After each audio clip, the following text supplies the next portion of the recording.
What's going on, guys? Time's come for and these guys don't know, Ross might kind of know, but it's a special episode of A Tale of Three Dragons, because reasons. I'm not going to say why, but it's our patron game. And also Tiki, and also Ross, thank you guys for your support, and for hanging out, and for being my Fallout 76 fire team. That'll be cool. We're going to kill lots of, like, Skyrim dragon bats together, and it'll be great. I'm actually kind of stoked now. But in any case, we're going to dive right in on it. I'm going to grab that fantasy grounds. Evens is Tiki. Odds is Ross. For that in-character reflection. Well, look at that. It's an odds. So it's Ross. Congratulations, Trask. Wow. Did it. It only took like what? It only took like a level and a half. No, it only took like 3-4 sessions. Huh. Yeah. You did it. Now you're first. Let's get that sweet in-character reflection for that hero. Understood. Well, yesterday was a bit tough. After fighting off all of those kappas and a literal dinosaur, I'm just glad we're able to figure out a better place. Hopefully, teachings we're giving to the Ripley's how to make alchemical fire won't bite us in the long run, but I, at the very least, want to give them some way to protect themselves. As it stands, it looks as though we're trying to figure out where these kappa are coming from. They're too organized, just like the hobgoblins were back in the Forest of Spirits. We need to figure out who's leading these individuals and kind of take care of them similar to we took care of the goblins. I'm just concerned that if the actions are constantly repeating themselves, does that mean that there's going to be another one of those creatures from the Underdark leading this group, and are they going to want to fight us? We're tougher now, more durable, but even then, it concerns me that we're seemingly running into the same problem over and over again. Nothing like this happens without cause. Fair enough. Take that hero point, my friend. Tiki, take us home. In-character reflection for that hero point. Well, this is interesting. So many... don't even remember what he called those things, but turtle things that just annoy me. And the worst part is the cup on their head. Nothing should have a divot in their head to store water. But, evil little things. Really want to just destroy them, but if I fall to my darker instincts, then am I actually doing what the monastery would want me to do? I mean, I'm protecting people, but I'm still actually desire to hurt these things. Hopefully my companion can help keep me on the straight and narrow. But only time will tell. Fair enough. Take that hero point, and as we kick off today's special session, if both of you could make a perception check for me, please. Okay. Oh, I know it's RNG, and I know the animation is an animation, but I saw that one for a second. Oh no. Okay, so as you guys make your way through... Wait. Farron hasn't rolled yet. I believe in a thing called Farron. Technically, Hero hasn't. 17! Okay, so Hero's super good. You guys, as you make your way through the CQ rainforest, and I think CQ might be how I'm supposed to pronounce it, you come upon a farmhouse. Very, very Tianmin in creation, not unlike what you would see outside of the monastery. It's really at a place here. And as you turn the corner, out the front of this farmhouse comes Hiei. Hero immediately bounds up to, like, right next to this porch hanging off the front of the house. Hiei moves up and, hello, my friend. It's been too long. Hero nuzzles him and he pats his horse on the neck as Hiei looks at the two of you and, my friends, I didn't think I'd find you here. Are you well? How have you been? Well, we've been fine. Didn't expect to see you out here. Hiei also looks really, really better. Whereas when you left him in the Forest of Spirits, he'd begun to get a little emaciated and shaky. Now he looks just as fit as he ever was. He moves over to you, Tarask, off the porch and just... The monks at the monastery, they were able to find a cure for our condition. I came out here for a little rest and relaxation. Built this farmhouse here, and I was planning on trying to find you guys in Ramparasad. Apparently the spirits have been kind, and here we are. Please, come in. And he makes his way back up the porch through this door here into the house. Is this really Hiei? It would appear so, yes. Something about this feels really off.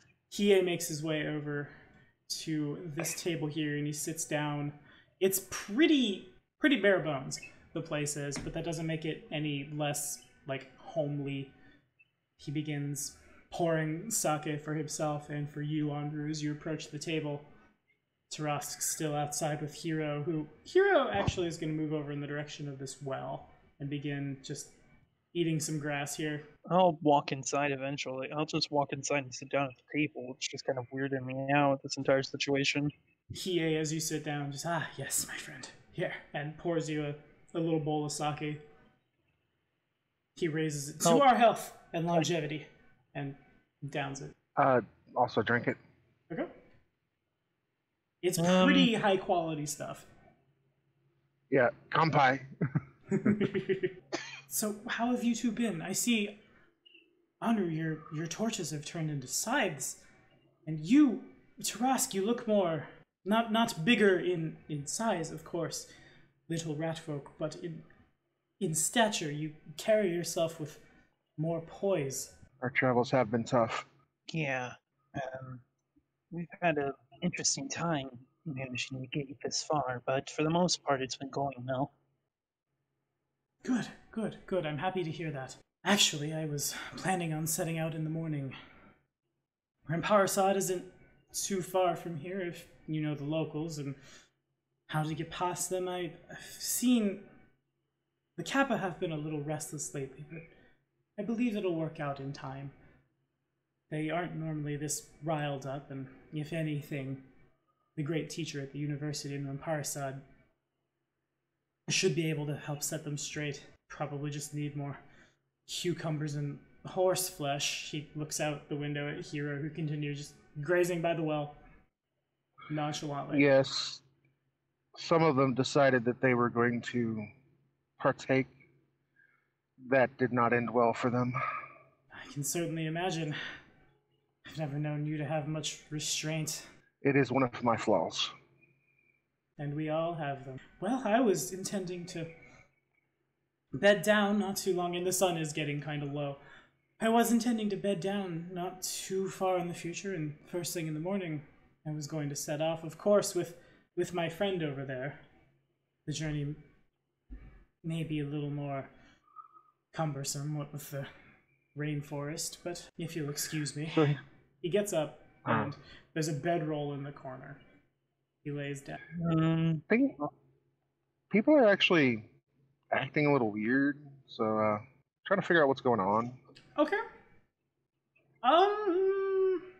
As Anru looks around trying to figure out what's going on, it pings in the back of her head, but this little, like, couch type thing immediately to yourself. There's an illusion aura. I'm just going to focus on the couch, see if I can see through the magic. Okay. Discern the magic. I have detect magic for 3 rounds. Alrighty, so after the 3 rounds, you can detect the presence of the aura itself is in the form of a scroll that's been jammed under the couch. It's not actually like the couch is illusory or anything around you is, but the scroll itself gives off an illusion aura. So I would go pick up the scroll. Okay. Or you're able to do so. It's pretty nice. The paper is definitely not what you would find in Tanma. It probably came from a much more mercantile section of Tiansha, maybe like Lingshen or somewhere up the path of Agenhe. It's really nice. It's pretty big as well. Almost like not like a scroll of spell, but more like a wall scroll that one would hang up. So unrolling the scroll to look at it. Okay. As you do so, the scroll is probably like about the size of 2 grown men's arms outstretched. So there's a lot of like back all the way on the floor, and Hiei doesn't seem to notice this. He's pretty much out. The scroll laid out, fully stretched out, and with the light of the setting sun hitting it, an image begins to play of a family of 3, a husband, wife, and a daughter, who seems to have some kind of budding skill in the arts. She looks to be about maybe like 10, 11 years old. And this is where Onru could pick up, like, that's where the illusion's from. It's playing like a repeating silent image, basically.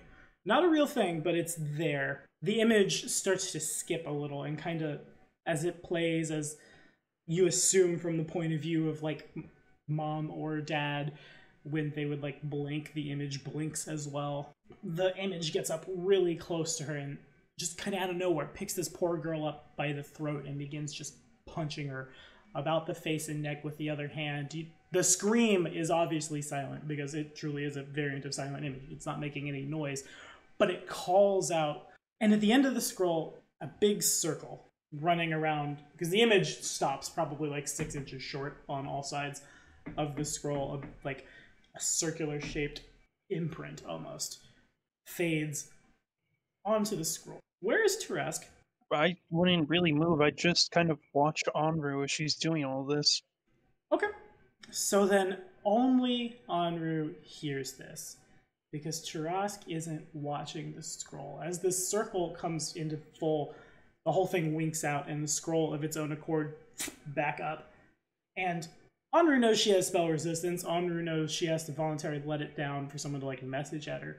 But in her head, she hears, "You have 7 days." And now, I will welcome both of you to Black Dragon Gaming's first ever Halloween one-shot! Wait, what? Yeah. I thought about doing something on Saturday night, but I didn't get a whole lot of interest. So I was like, I'm going to do it with the package guys or the Three Dragons guys, and they're already doing Resident Evil, so they already got the spooky. So it's you two. Wait, so was that basically was that basically like the Ring video? Possibly. Oh, you slice. Can't confirm or deny that you're in a Far East setting and it's Halloween. Oh, you son of a gun! You're. Of course, Tarask is fine. I should have seen this coming. Oh boy. I'll remember this on Tuesday. Good. Anru, you okay over there? With that, would I actually know that something has been tried to cast on me? I mean, less of a cast, more of like you and Tarask have stumbled upon a haunt. And as this dawns on you, you look back where he is laying on the floor and he's not breathing. Moving over to Hiei. Okay. It would appear that Hiei has died of a heart. Whoa. Tarask. Sorry, Chase. I needed an NPC. Tarask. Yeah? He's dead. Oh, crap. Yeah. I'd toss the scroll up into the air and then flurry of attack it with the flaming scythes. Okay, understood. You throw the scroll up in the air and you 1, 2, 3, 4, 5, 6 at it, spinning your scythe almost as like a buzzsaw as it falls down into it. The scroll seems to resist the attacks from your scythe and just like it out a little bit as it's thrown up and then lands back on the floor closed once again. Can I toss it into the fireplace? You certainly can. Set it on fire? Okay. The fire starts. The scroll seems to resist it. Actually, as a matter of fact, as you start the fire, the scroll spreads out and it starts playing again from the beginning. I'd use the tip of my scythe to roll it back up. Okay, you're able to do so. It doesn't seem to burn, though. So, what is with this scroll? Yeah, I believe that's a halt. And if Hiei saw it first, that might be why he died. And I felt it get past my spell resistance. Wait, that's the real Hiei? I'm gonna turn around. I thought this entire time that was some doppelganger or something. I don't know. I believe it might be him, but I cannot tell. With Tarask's sense motive that he rolled prior, Tarask is pretty sure that that is your former traveling companion dead on the floor. Oh, and I know rebuke death won't work. Nothing I have will work. I don't have resurrection spells. Yay. Yay. Seeing as the scroll is not burning, I would just pick it up, wrap something around it, and stick it on my back. Did you see the scroll all the way through, I take it? Yes, it depicted someone from a family perspective, parents with their family, having a nice day, and then suddenly grabbing their child by the throat and beating them to death. Trash just kind of like raises an eyebrow at this and it's just like, well, did the house in the scroll look like this house? Would I be able to tell that? Yeah, it looked pretty close. Hard to tell, Yeah, it because like from a perspective of somebody else, you're only seeing a little bit, but I mean the basic concept seems the same, yeah. Yes, it does seem like this house. Okay then, first things first, where did the child die? I would start to investigate, see if I could find the place where it was the act was enacted. Okay. Yeah, that's like, first things first, maybe we can find something at the child's death. Makes sense. Okay. With Honor's perception check, it was probably somewhere in this very room. You didn't see the table, you didn't see the table in the other room, or like any of the shelves or anything. But you saw a lot of floor, so perhaps like in the middle somewhere. Well, here, let me see what I can do. Let me quickly look over. Takes like an hour's worth of meditation or whatnot in order to regain cleric spells, correct? Not to regain them, but to swap them out. So a used spell is still used. Think of maybe there's something in the teachings of the old one that I could use that might be able to help us. Just give me a minute to think, and then if I can think of something, I'm probably going to be down for a few minutes. Or an hour, more like it. That says I have 7 days. So. Well, we have time then, at the very least. Perhaps you should go check on Hero. With that, I'm basically like looking through my texts and whatnot I keep on me of the teachings, like just like this is me saying in character. I'm looking at my spell list. Where is haunt stuff at? Double move outside to get there. Okay, understood. Nothing prevents you from doing so. Hero's not trying to avoid the situation so much as it doesn't seem to have dawned on him. He's just happily grazing next to this well. I would just reach down and start petting him. Okay. He responds as he usually does with a boop. Yeah, something has happened. There was some magical effect that I believe Hiei was under that we did not realize was happening, and Hiei has died. When you say this, Hero moves past this, there's a little, like, cellar door here. Right here next to where there's a window, and he can kind of see, like, the top of Hiei as he looks in. He can't quite fit his whole, like, muzzle through. And when he sees his friend down and can confirm that, Hero just kind of, like, lays down in the 4 squares that he's in, puts his head against the wall. I'd just stay there comforting the horse. Okay, understood. Basically give Taras time to do his thing. Sure. Tarask is not finding anything at this moment, just yet. Make a knowledge religion check, if you would, Tarask. Sure. Nah. That's not bad. Okay, so the actual teachings of Kijong have been with Tarask forever, but the practice is new. And it dawns on him that if this is a haunt, this is the manifestation of a really powerful spirit, usually of the evil variety. And classically speaking, when a cleric is called upon to deal with a situation like this, they'll respond by channeling energy. The positive energy will flow through the area, and any, like, scary bad monster things will react adversely to it. In addition, there's probably less of a spell and more of, like, a specific do this, stop the haunt kind of thing.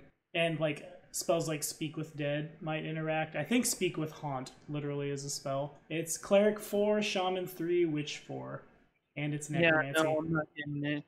Fortunately, at this level, well, upon that revelation, I'll just kind of sigh a bit, and then I guess I will use I will say, hey, Andrew, do you mind coming back in here? Yes. Hero looks at you for like a brief second to acknowledge, and then goes back to laying next to the body of his friend. Hero, we'll help get him back. Don't worry. Just like Yomi. We're not giving up on our friend. Faint sound like a from outside. Like an acknowledgement or like a... Yeah, right. Like an acknowledgement. Alright. Especially now that I'm a cleric. Yeah, it's there. I just have to reach it. Alright, so knowing what little I do about haunts, they tend to be very adversely affected by the power of a divine entity, specifically of the good alignment. I think, how I can channel the energy of the Great Master and heal those around me? Yes. I think I could perhaps use that same channeling to see if it causes some trouble to the haunt. Tends to be disruptive to them. I'm not certain what this one will do, because it seems to be very powerful if it was able to get past her spell resistance. But at the very least, we can try. All right. I'd set the scroll out. Do not All right. unwrap it. I don't want you to be caught in its effect. Of course. And with that, I will channel energy. Okay. Positive energy floods the room. As that happens, the entire house begins to shake. It definitely responds. The chairs at this table, all three in unison, tip 90 degrees and fall back. The table flips over almost like in the blink of an eye without actually moving. The table over on its back. This table here flies against the wall. These chairs scoot back with a loud scraping sound as they slam into the walls nearest them. And most importantly, out the window, you see in the span of about 6 seconds, the sun sets and rises. I'm going to presume it's not the same sun, though. Presumptions require checks. Knowledge nature? Yeah, that works. The planes is a good one. Planes is a good one, yeah. Religion or arcana? If it's religion or arcana, that's one higher, even. Religion is definitely the best of this. And that would be 25. Okay. In that case, that's enough for Tarask to tell that this haunt is so powerful that it's manifested as a demi-plane. It exists somewhere, maybe in the astral plane, maybe in the ethereal plane. There's no clear sign anywhere, but you're not on the material plane anymore, and the laws of how fast time moves have changed. It also definitely would appear that they've changed to the will of the haunt. It's not uncommon for, like, in Qizhang's realm, time and space is dictated at Qizhang's will. Within the realm of this house, time and space are dictated at the will of the haunt. And so a day well and truly has passed. It just passed a lot faster. I'll quickly run over to the window and go, if I were to guess, I think that we are in a demi-plane, and that haunt that seems to have its eyes on you is able to control the time at which how it flows. So unfortunately, while it does seem it had an effect on the haunt, it does seem it's cost you one of your 7 days. I'll turn back to Anru. Well, obviously we probably don't want to continue on with this route anymore. Whatever you think is best. Personally, if I wind up in the afterlife, I'm going to fight tooth and nail to get back, so hey. Well, I mean, that is also fair, but for the time being, I'm going to walk back to where the murder happened. Okay. Things I summon wouldn't be smart enough to help, so that's that.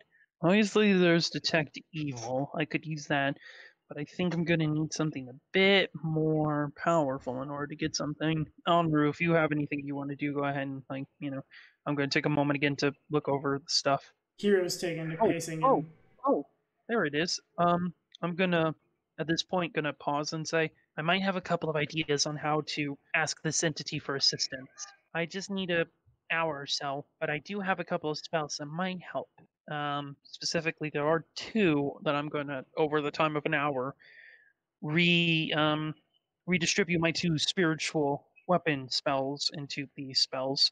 One is the 2nd level spell, Home Spirit. But the caster must succeed a caster level check whose difficulty is equal to at least 10 plus the haunt CR. And I will attempt to try and calm it. So, caster level 4. Here's my roll. You got nothing. Matter of fact, another day passes. You reach out and you begin chanting in Celestial, and this time, instead of like pieces of the house flying around, the scroll is wrapped up and so can't burst out, but it definitely shakes pretty violently, like 5 or 6 angry cats in a sack, actively trying to tear it and themselves apart, bouncing all over the floor, even like shifting to a different square.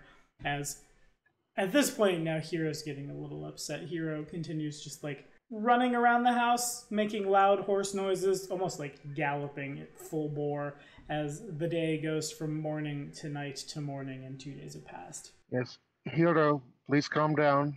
He doesn't seem to hear you. Okay, I'm going to be keeping pace with him. Okay. You can probably outpace him fairly. I actually can. Yeah. Okay, fair enough. Hero, try to calm down. It's a magical effect. Just chill. Okay. You run next to him, you say this, and he slows to a stop. Stamps his feet, his eyes roll. Looks like he wants to bolt, but he can't. Just almost like frozen in place, minus the stampy and rolly bits. Anyway, was there another spell to ask? I don't like where this is going, but this might be one of the best ideas we got. I'm going to try and use Contact Entity, first level. Alrighty. Now that sounds like fun. Yeah. Contact Entity. Magical message to any eldritch entities of a particular kind within a 100-mile radius, which can be delivered up to 20 such creatures, starting with the nearest creature until the limit has been met. This spell can't contact creatures with more than 6 hit dice.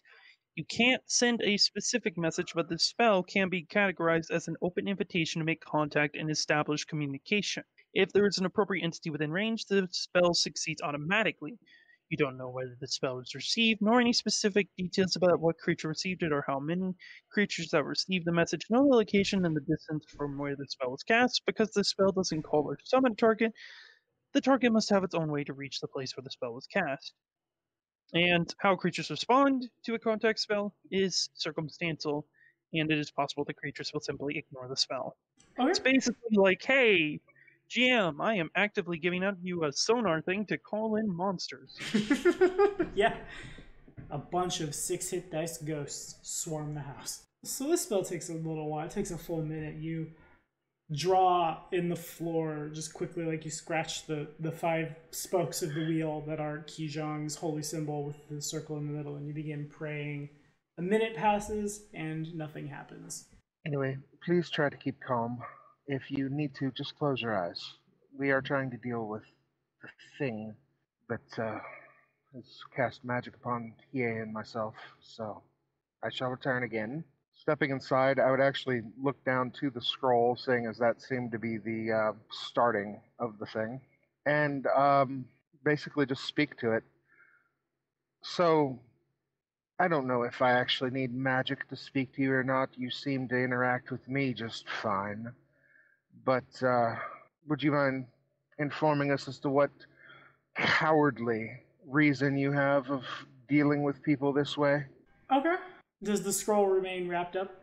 I would tell Taras to cover his ears and not look, then I'd unwrap it. Thrask, for the record, will put... Let me just check. I think I have something in my inventory for this sort of stuff.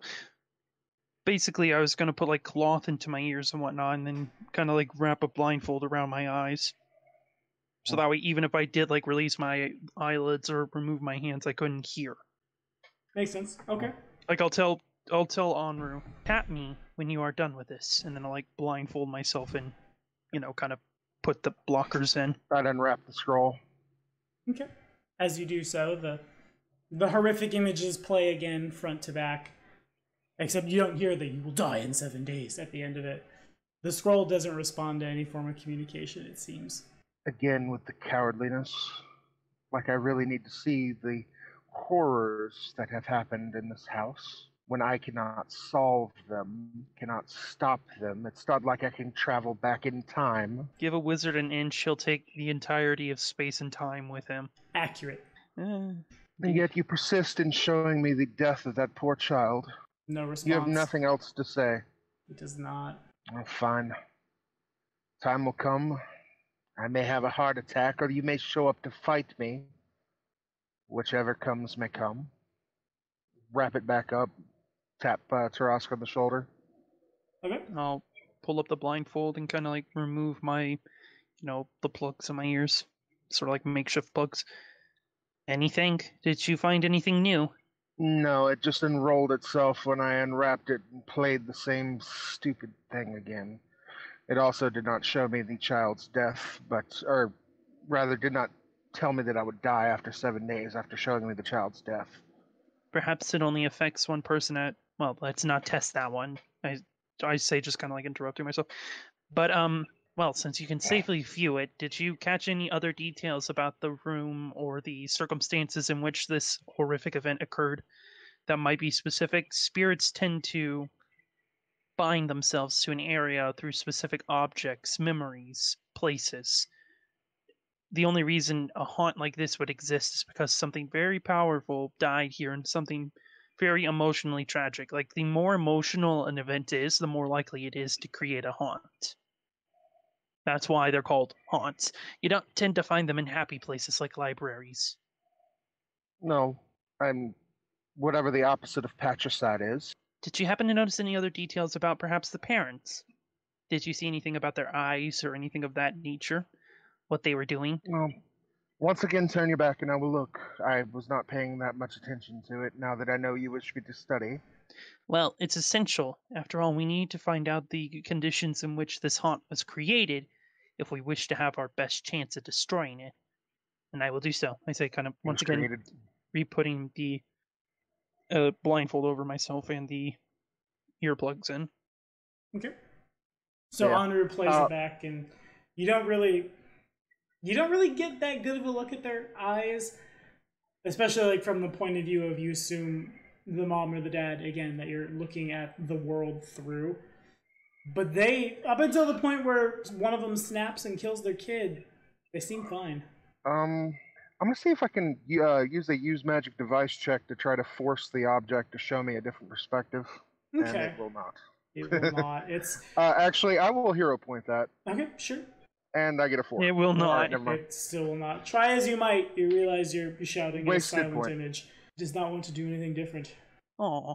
I don't know that much about magic items. I'm going to take out a pen and ink, and when the scroll plays through the thing again over the top of the image, I'm just going to draw happy things. Okay, fair enough. You do so. You draw over top of the scroll, and when the scroll's done, the ink, it seemingly like absorbs into the scroll as if the scroll is drinking it. Ew. I'm gonna completely Bob Ross it. Fair enough. And as you do so, time and again, down into the scroll. I'm gonna disable this device. Okay. About the best you could do with a disable device check is you could like take a couple of rocks from outside and just like 1, 2, or like you could get a rope and like try to like tie the scroll off. So who's to say if it wouldn't like pop back open again? At again the whims of the haunt. Yeah. Just wrap the thing back up and tap Taras. No difference. Nothing of any particular note, and I am just getting rather frustrated with it. I even drew on the thing, trying to change its outlook on particulars, but this is just not my forte. I beat things to death. I don't do magic. Cast Fairy Fire on the scroll just because, so it's limed in a little flame. The spell succeeds. While you think of other things to do, I'm going to go for a run. Be careful, with this place being a demiplane, it can easily control the terrain outside the house. Show something up for me to fight, then by all means, I would love to have something physical I could do. As Honor reaches, like, the farmhouse sits in a little clearing in the rainforest, and as you reach the trees, you find yourself, like, if you were at the very top of the map, you would appear at the very bottom of the map. Back, as if, like, you couldn't Very leave the convenient, farmhouse. thank you. A giant treadmill, basically.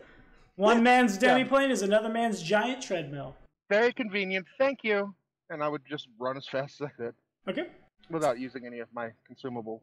Sure. Trask? God, I'm gonna hate to do this. I'm gonna walk over to Hiei's body. Okay. And first things first, is it decomposing like it naturally ought to? More or less, yeah. Alright. So 2 days has passed for the body? Mm-hmm. Yeah. It probably doesn't smell the best. Trask will just walk over on scene that the body is decaying normally. He'll kind of, he'll go to look at Hiei's chest. Like, he'll remove the clothing and whatnot from around his chest to look at it. Okay. Does anything look off there? Looks like what a 2-day-old body would look like. Alright, with that, open up the eyes. Okay. It's the same. More the same. Tarask opens up the Hiei's eyes and they stare back blankly at you. All right. Well, then with that, I'll like kind of properly, wrap him up, get him ready for burial. Is the cellar door still there? Yes, cellar door hasn't moved. Tarask You will did go it. outside and look at the cellar door. Okay, make a perception check. Make a perception check to look at a door. It could be a mimic. I will have Farron assist me. Farron, do your Maybe stopping. thing. Seeing as this was about my path, I would stop here anyway. Fair enough. 24. Okay, fair enough. Fair enough, huh? So, your familiar comes and looks up at it, and you look at it, and Anru looks at it as well. Well done. It's definitely not locked. There's nothing stopping it from opening. It's pretty like the rest of the house. It's what you see is what you get. Very form functional, very Spartan. The doors open outward. Not to say you open them, but if you were to open them, they would open back. Check for traps. There are no traps. It's see if the it's door. locked. Is it locked? It is not. Let's open up the cellar. And do you... Disable that damn device anyway. Okay. Honor is able to. And with I will disable that door with a strike. just. Okay. Blow the door in. You strike the door, and everything starts getting real shaky. And the door, like, you bring your scythe down, and like, it breaks into the door, and the wood shatters downward, and then red humanoid blood begins running down the center, like where your blade has gone in, down the door. Everything begins to shake, the house begins to shake, and another day passes. Oh, didn't like that, did you? I just pressed the burning scythe against the side of the house. I out to try and stop her. Like, don't provoke the haunt. If it wanted to, it very easily could just make you die, like, instantaneously by just rapidly increasing the day-night cycle. Well, it's not giving us anything to interact with, except for the time of day. So if it would like to continue, by all means, because it seems here that I am going to die within a few days, a few minutes, or a few seconds. I'd rather get it over with. Technically, there's burning the house. a hole in the door that leads down to the Yeah, there's cellar. still the downstairs. Yeah. Like, gonna open it up and start heading down the stairs. Okay. So Whatever, I'd pat out whatever flame I started and head down. okay. Understood. Before we go down there, I'm gonna cast Mage Armor on both me and In honor. Okay, so you guys head down the stairs. As you get 5 or 6 steps down, everything reorients itself. Like you're walking down this way, and then suddenly there's a big 180-degree shift, and suddenly you're walking the other direction. It feels like you're walking forever, maybe the better part of an hour. You reach the bottom, and instead of a cellar, after again about an hour's walk, it seems that you've reached some kind of like as if someone had dug a hole in the ground, about as big as like Onru's head, maybe like 2 inches bigger. Pretty tight quarters for a medium creature. Again, as if someone just took a shovel and started digging. like a straight path. Yeah. Well then, we I'll do have. cast fairy fire, or actually, I'll just light my torch, or light my scythe. Yeah, I was about to say I just pull out like an ever burning I torch. keep forgetting I have ever burning effect on this scythe. I don't even need that. Yeah, I'll just look at the hole, kind of look over to Honor and say, I know you don't normally like me being the one in the front, but it looks like it might be the safest bet for me to go up first. If you die before this cursed effect kills me, I'm coming to the afterlife to kick your ass. I mean, that's a completely fair statement, but still. As you make your way through and you light up your torches and your scythes and things, you can see that water is dripping from the ceiling, but when it hits like Onru, you don't feel it. It's pretty constant now that you're aware of it, and when it hits like the fire of the ever-burning torch, or when it hits like the flame of the scythes, there's no like tss of water contacting heat and steamifying. As you make your way down, eventually you come upon, seems like a light source. Basically just a about 3 foot in diameter hole straight above you as the passage terminates. There are several corpses in stages of very advanced decay. Most of them are just outright skeletons. Some of them are pretty mummified, laying on the ground. rifle the bodies to see if there's any clues. Okay. They don't seem to be carrying anything. The bodies are all intact. No bones are broken. Where flesh is desiccated, flesh is not cut. It's just real dried up. I see nothing. Is this all there is to the cave? Or the little place we are? Yeah, seems to be just one path. Bodies, like sunlight is coming down through a big hole straight above you. Wait, above us? Yeah, It's under the... that is the logical conclusion. Oh, God. And as this Okay. realization dawns on both of you, it stops dripping the constant drip of water, and now you can feel it. Now where, like, you look over and there's, like, a drip, drip, drip, drip, drip on your shoulder that before literally felt like nothing, now feels like hot coffee hot. Drip, drip, drip, drip on you, and it's sticky. And in the light of your torches and your dark vision, even, well and truly, you can definitely see that that's blood. I'm gonna take Looking it up- this is where they drop the bodies. Yes, the haunt seems to have a morbid sense of humor.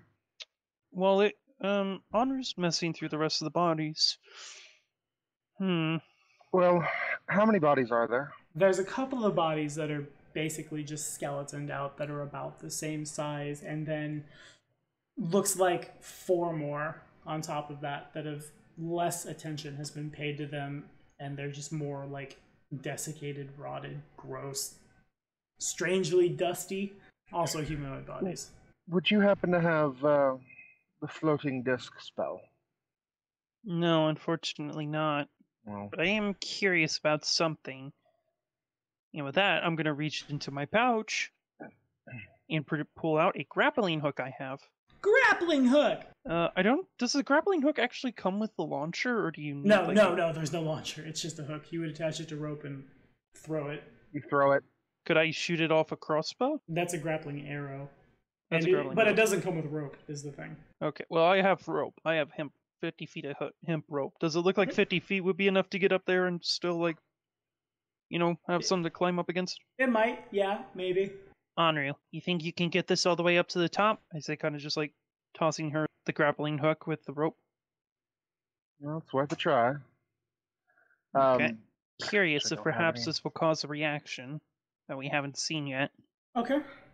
So to get the oh, I see. So it was, oh yeah, 12 is more than good enough. Honor does a spin, does a throw. It seems to hook up on something. It's hard to say because it kind of like it goes over the side of what you now realize is the well. The rope goes taut. The bodies they don't animate, but their arms all raise up, and they like their hands open, close in the direction of the rope as if to like feebly grasp for it. Oh, that's what we're after. We're here to take you out of here, because, I mean, you are dead. We do need to actually give you last rites. Proper burials, as the master requires. It is unsanitary, unsafe, and dishonorable to leave bodies in such a state. Speaking of which, now that 3 days have passed, we must give Hiei a proper burial. No more than 3 days may be observed for a wake. Fair. Either way. I'd start trying to move the bodies up the rope. Okay, you're able to do so.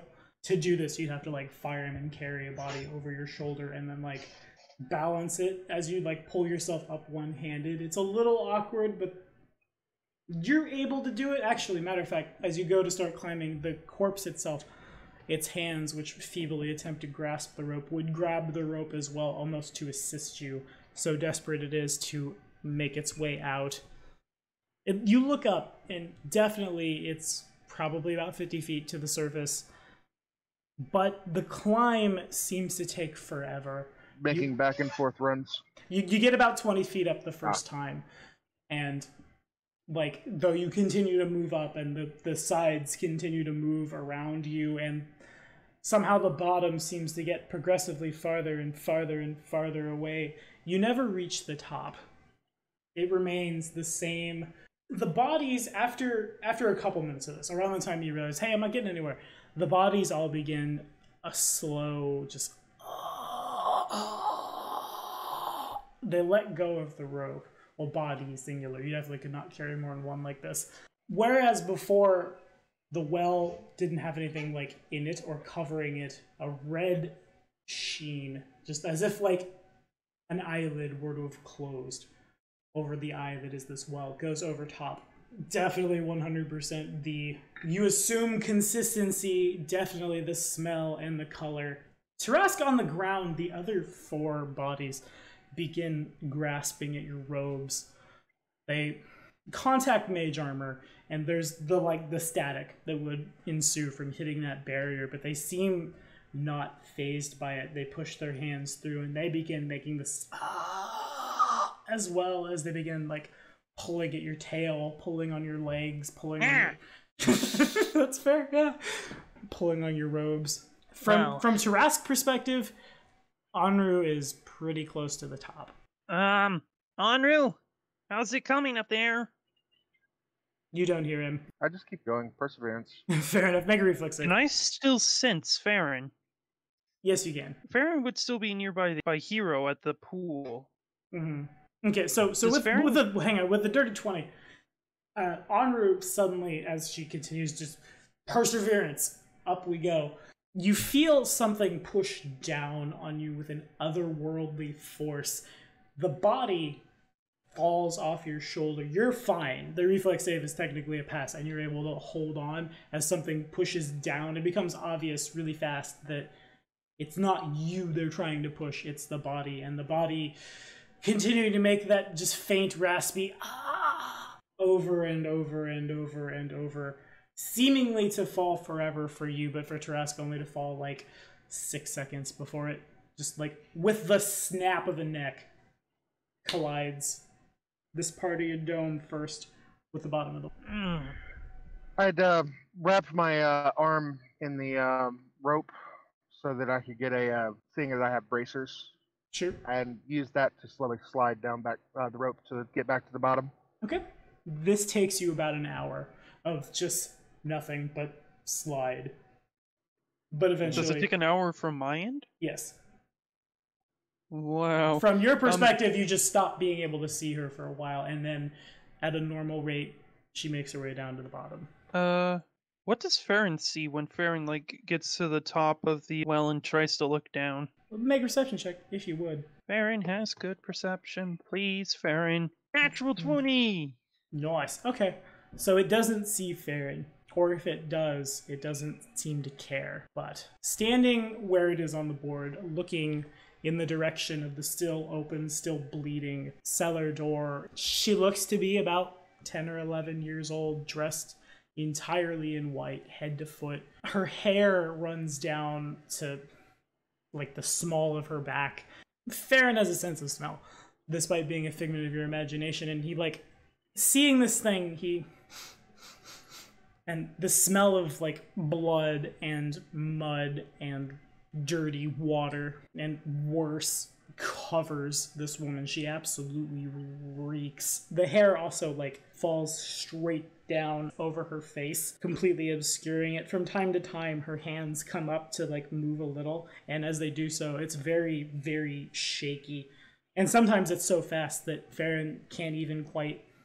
Though Farron's definitely looking right at her, Farron can't quite fathom the movement. It's just suddenly it's here and then here with no time passing as she moves her hair around. Okay then. I personally believe that we are not getting these bodies out of here. We should probably give them their last rites here. Honor. Yes. And I'll describe the person to them and say, does that look anything like the child from your vision? Does it? Kind of.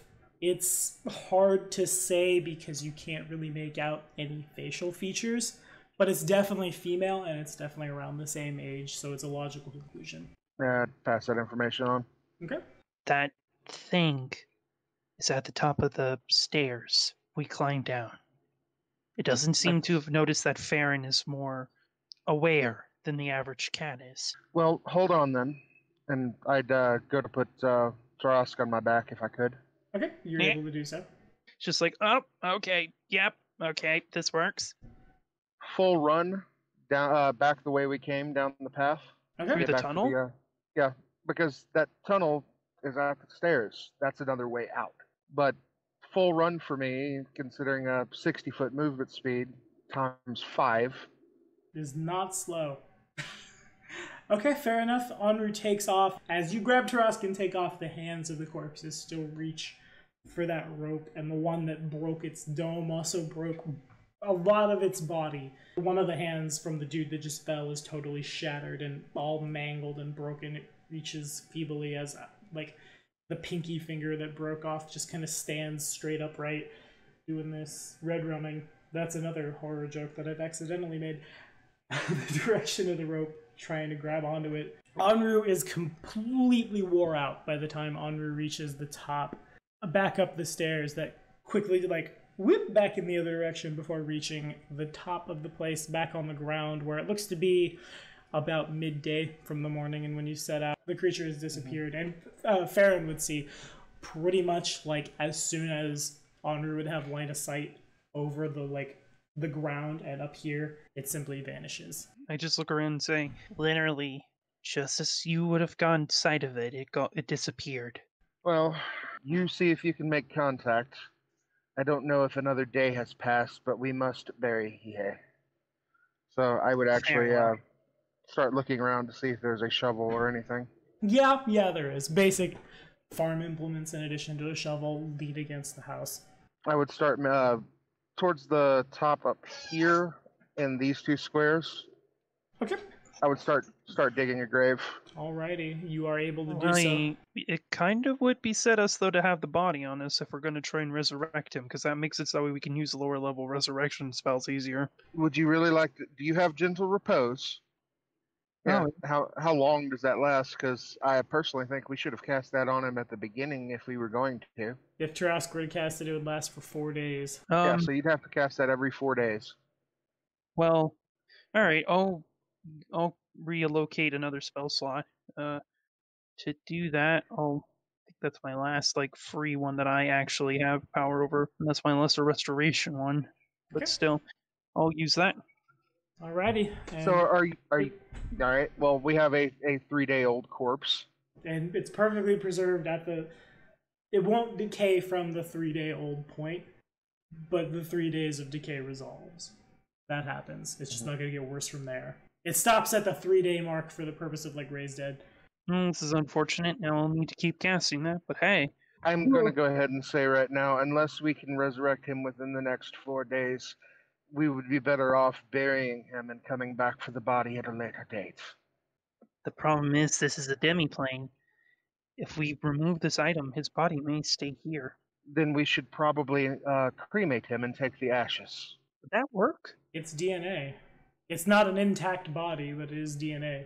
That would make things in the future difficult for me, but I can do it. Wouldn't make it impossible. Be far more possible than if I were to do it without any form of DNA of his. I would search the house for any kind of cloth that I could properly dress the body in for a funeral pyre. You certainly could find it by axing that couch, and the trees on the board are on the board. You could definitely. There's enough kindling there. You could make I would take enough of that stuff. Yeah. Yeah, I'd take the rest of the day preparing the funeral pyre. Okay, understood. The day moves pretty fast, and we move on to day number 4 as his funeral pyre is prepared. Nothing stops you from burning his body. Hero comes and sits next to the fire as his former master burns away. While the Hiei is burning, I would, say basically I don't know how religious the monastery is, but any kind of rites that we were normally reciting for anybody that died in the course of, their training. Yeah. Tarask would probably be trained in saying last rites for this sort of thing. Mm-hmm. Oh, then I would leave Tarask to that. The monastery itself is not tied to a particular religion. There's a strong focus on the goddess Shizuru, which is the short answer is it's the Tien version of Yomade. Long form answer, she often takes the form of a sovereign imperial dragon, and she's the goddess of honor and swordplay, and the patron saint of the samurai, basically. Yeah, I was going to say she's the saint. She's the samurai goddess. Correct. And that was Hiei's deity. Hiei, he was never one for flashy. Most of his, though he didn't ever get the immaculately always white, and even as blood is dripping on the pair of your official monastery head wraps, the blood immediately just wicks off, and it remains perfectly as white as Hero's entire mane whereas his is dusty and sad, etched into his wakizashi. It looks like a katana at like a 45-degree angle with the sun surrounding it. Shizuru's holy symbol etched into the blade. As far as their last rites go, it'd be like a knowledge religion check, but in general, Tarask, it's like in the monastery, it's any non-evil is fine, pretty much. Looking to Thrusk, would you enlighten me to the beliefs of our friend's deity? Should he be buried with his sword, or is it a disrespect to have his blade buried with him? Do I need to roll for that? If you would. Or destroyed with him? You've got to be kidding me. Okay. I'm going to hero point that because that's not... That's fair. I know this is flavor, but still. Hey man, flavor's important. Yeah. It doesn't suddenly pass to the 7th day. I wouldn't go that far. Jesus Christ. I like natural ones to be like bad things happen, but there's a line. Anywho, Tarask specifically, when thinking about Shizuru, Tarask would think of the story where a long, long time ago, Shizuru's lover... far, far away. No, you're there. It's Dragon Emperor. It's far away for you now. You're in the demiplane. Haha, Halloween time. Anywho, Shizuru loves the god of the moon, the patron god of the Samsaran race, Tsukio.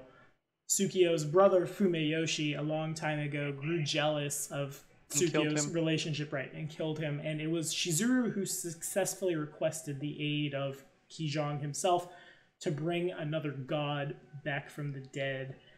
So far as burying with the sword, it's probably not the best idea. I know Kijong's been like, that's kind of the thing that made him ascend full on to godhood, was that resurrection. No one's gonna get in trouble for doing it, but the general belief, it contradicts itself a little. Because on the one hand, that sword is a part of Hiei's soul. By learning to master it, he's put himself into it, and it's just an extension of his arm. On the other side of that, burying the weapon means the weapon can no longer be used.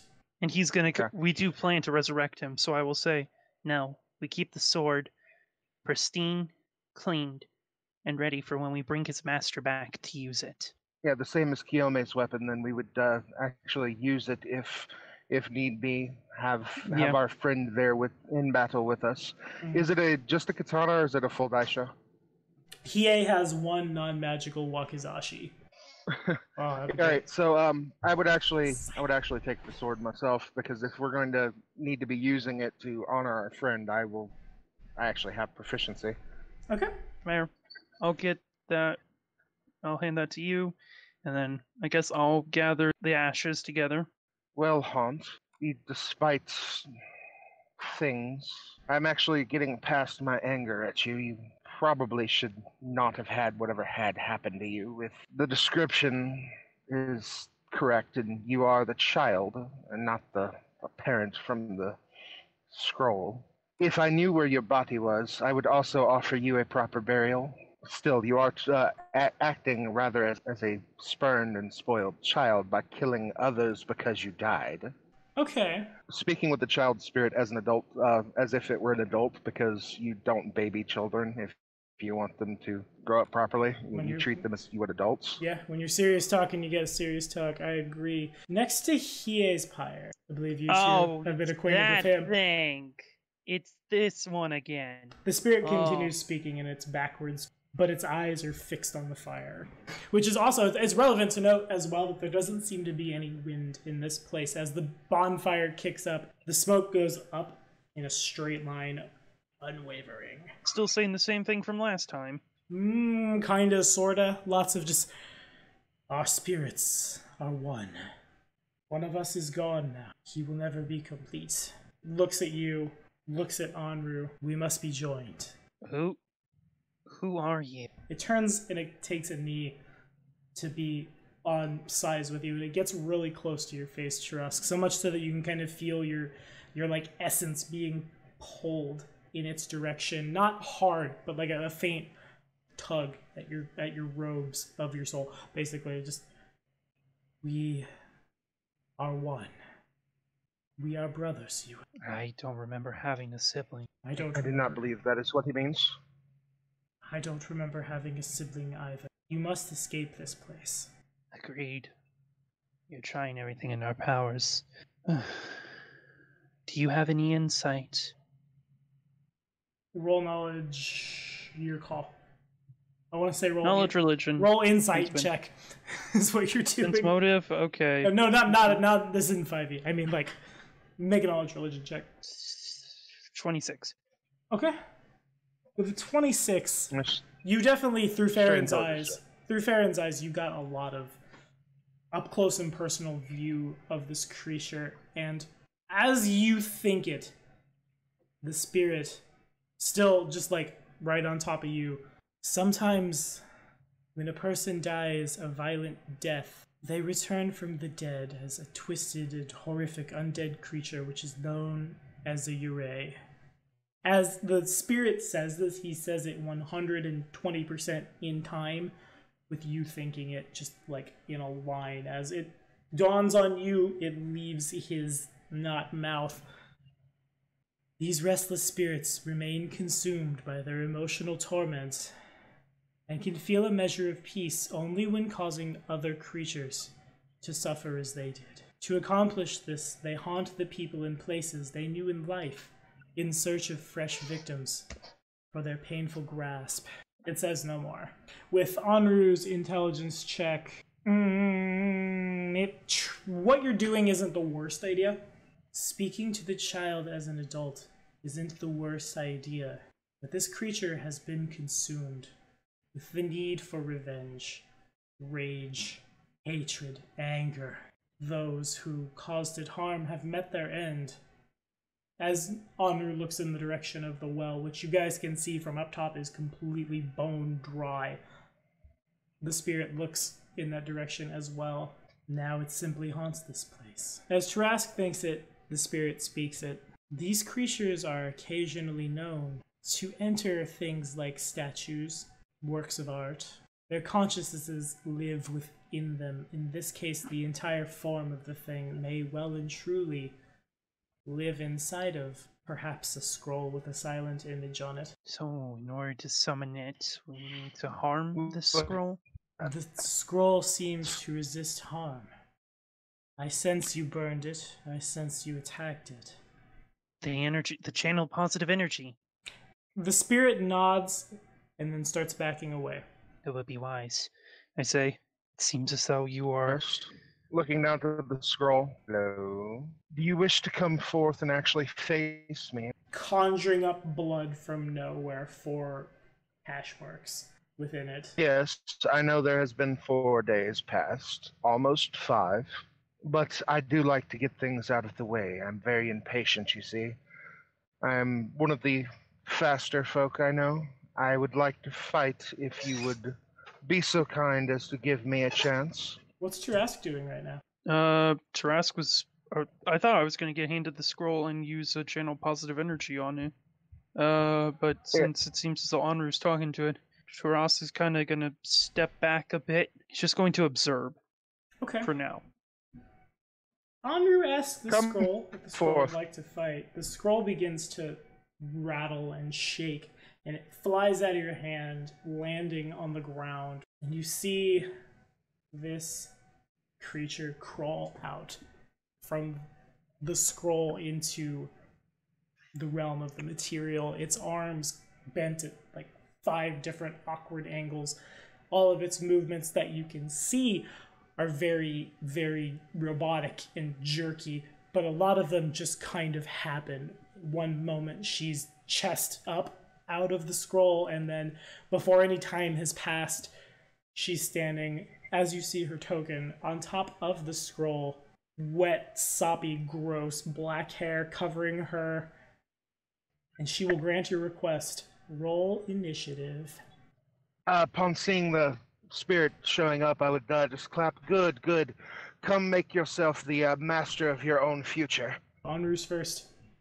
Just barely. It's a tie that Anru is able to break. I'm going to drink my speed tincture, Sure. giving me a 26, which makes it a +8.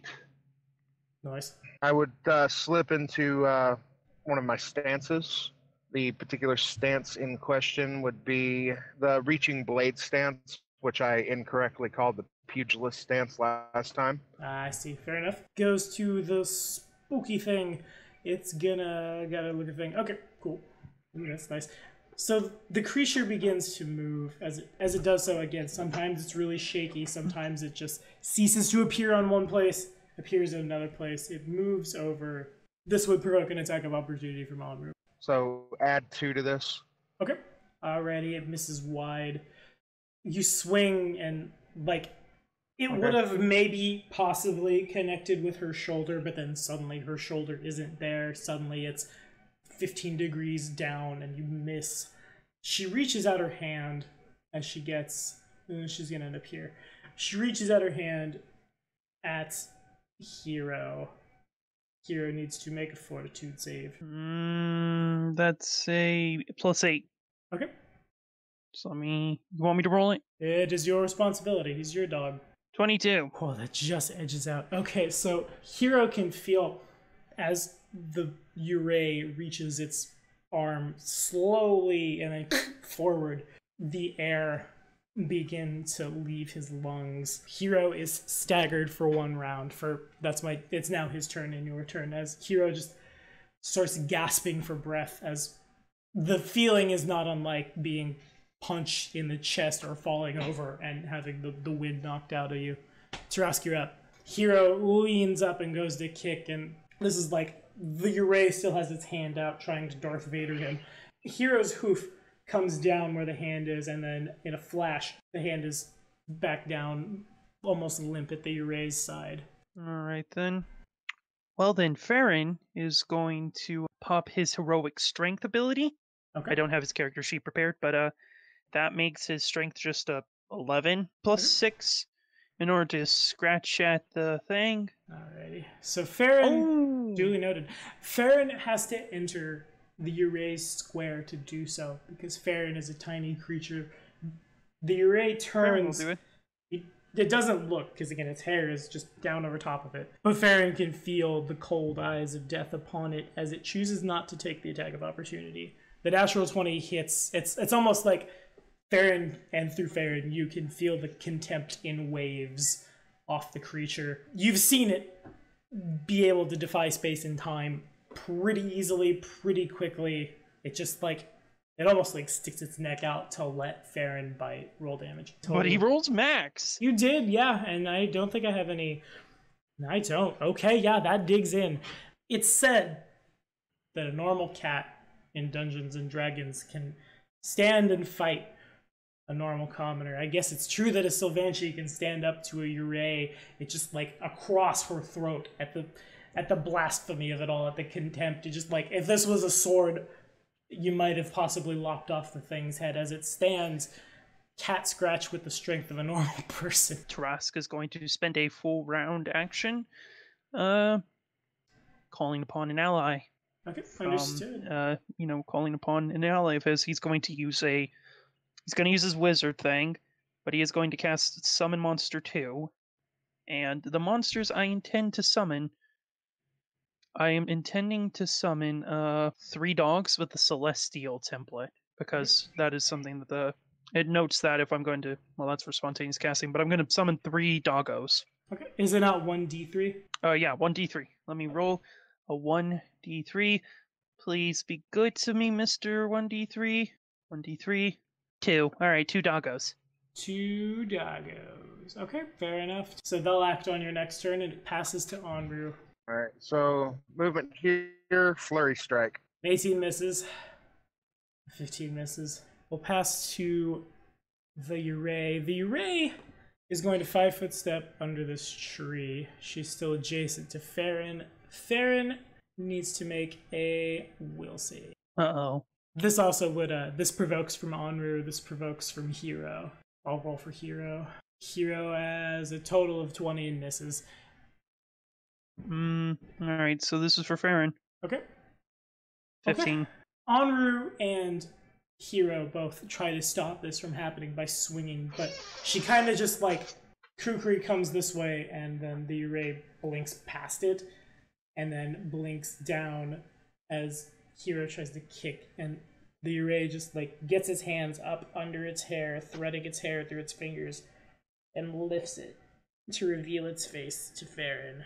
Though it only takes 6 seconds for Farron, it feels like a lifetime as Farron, and through Farron, Trask feels everything this poor girl must have felt the day that her father came home a little too drunk, got upset, and beat her to death. Make a fort save. The funny thing is, my fort save... That's the funny thing! Farron does not immediately die of fright. This is what happens. And also, what could happen? God. Wow. I'll make a fort save. I was going to say that it's actually, like, I have a better fortitude save because since I wasn't built to be a cleric at first, stat-wise, my con modifier is higher than my wisdom modifier. Nice. Okay, yeah. So Farron, who fails the will save and is stunned for 6 rounds, as everything gets very dizzy and woozy and in general bad. But then, as all the images of the horrific, horrendous events that, again, certainly must have befallen this poor girl flood through his mind, he's able to push it off. The stunning goes away. It instead is stunned for 6 rounds. As it passes now to Trask. Alright then. My turn. First things first. Horsey gonna kick. Okay. Nope. Horsey can't kick. Horsey can't kick. Doggo's gonna move in. Both of those are 15s, and both of those do actually hit, because I've lost almost everything I add to my armor class, because I'm stunned for 6 rounds. So the dogs do hit if you'd like to roll damage. Okay. Hey, that's good for me. I had to go back and check that, because I can't move. What is happening? Unfortunately, it's not going to be much damage. Mm-hmm. 11! I stand corrected. Oh! That is Don't worry. You've that done me a great favor. Yeah, you did. It's a lot of, like, when the dogs bite into, I imagine, like, the girl's thighs, she tries to blink out of the way, but she's unable to do so, because, like, everything is shut off right now. Yeah. And she's taken so many damages. Using his movement, 5, and move over to here. Okay. He gets clear line of sight on the thing. And then, if I could just get the exact wording of it, he's going to use Scorching Ray.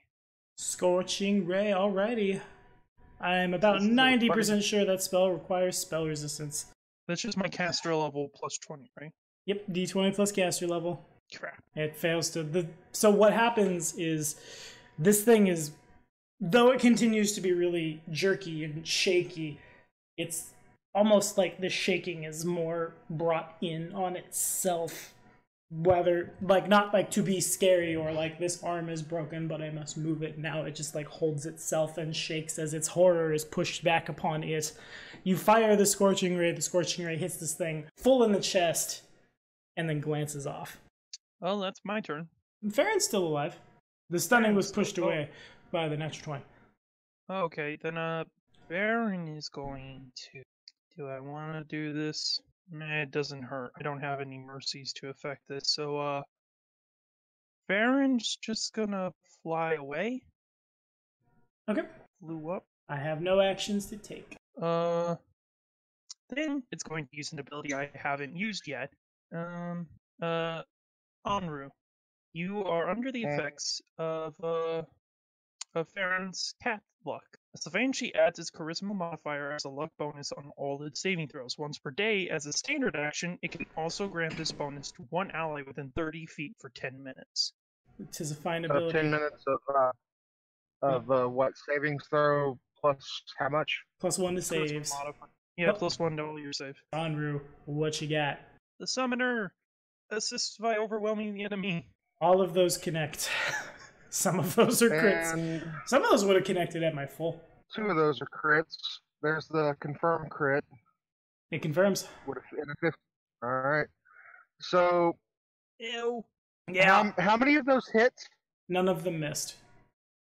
None of them missed. So my armor class normally is 27, 2, 3, but it's 13 4, right now. 5 Yeah, 1, 2, 3, 4. Yeah, I actually rolled an extra, so it doesn't matter. So It's by only rolling 4 a hits. natural 20 with Farron, I've essentially just doomed this thing. Yeah. Wow, nice. Sometimes it bees like that. Maybe you guys will get experience for this fight after all. You wanted to level fast. If you legitimately kill it, I'm not going to be like, no, you don't get it. Oh god. So 16 plus 19, which is 35, plus 11 is 46, plus 17 is 50, let's see, 63. 63 plus 4 is 67 now. Okay. Oh my god. That's some damage that is done. 67 points of damage from her. That many hit points. The doggos hit for some. The cats and dogs are hitting for damages. Strange meta it is. I gotta go back and see the damage from. Oh, I can't. I had to reload phase again. So it was an 11 and a 12. From that's my hit points. So 67. Jesus. Minus 11. Minus 12. I'm going to, normally it's not required, but I feel like it's flavorful. I'm going to throw this d20 at the board. I pass if I don't fumble. Oh my god!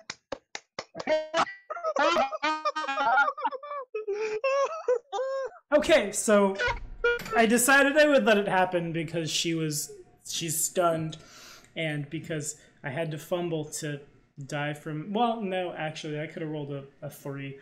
But I did fumble, and the Uray dies from what is essentially massive damage. Enru. Just blood force trauma a ghost to the afterlife. I'm gonna let Enru flavor that kill. Oh my god. That's 4 hits. No leg, no arm, no arm. Kick down to the ground, looking down at it. You really shouldn't have been such a, and just gone into the afterlife. Stab it to the face. Fair enough. That is the thing that happens. The creature looks up at you and, like, as its eyes meet yours, as it's bereft of limbs and its hair flies back. The pain that you feel from the Uray, the anguish that Farron felt, hits you as well, but it melts away as she dies, and there's a brief, almost like a thank you, that kind of like floods everybody. Tarask, Forgive your sins. Tarask and Enru wake up. The scent of corpse flowers all around them. This is gonna get edited before the session that came after it, but it'll be fine. Just pretend it didn't happen and I'll move it later. What? An absolutely horrible nightmare. Despite the heat of the early day, you guys both kind of just in a cold sweat at pretty much exactly the same time that Hero does as well. The jungle is pretty quiet. You guys don't have a whole heck of a lot of memory of going to, like, laying down to go to bed, so much so it was probably just an uneventful evening. As you pick your things up and get ready to travel, the Hero begins coughing and throwing his head. He spits up.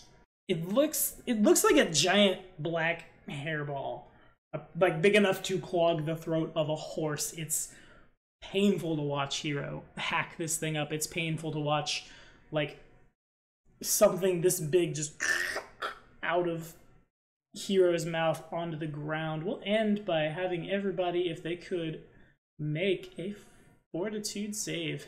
Crap, this is my fortitude. Ah, crap. And this is Farron's. Okay. And I'll throw a d20 down for Hero, who fails. All of you are nauseated for just like a good minute as you hold your noses and your mouths, and eventually this thing melts into the ground and into nothingness. And that is where we're going to call it. Happy Halloween, you two. That was fun. I thought you would I thought you would run, but you killed the CR12 undead with a really good natural 20 that I didn't mean to be that good. What? Yeah. You did. What? Yeah, because of the power of a natural 20 that I let slide. It felt flavorful. I wanted you guys kind of to win. I couldn't get my gigantic. So this thing has an armor class of 27. 7 of that comes from my dexterity. 5 is a dodge bonus. And I lose all that when I'm stunned.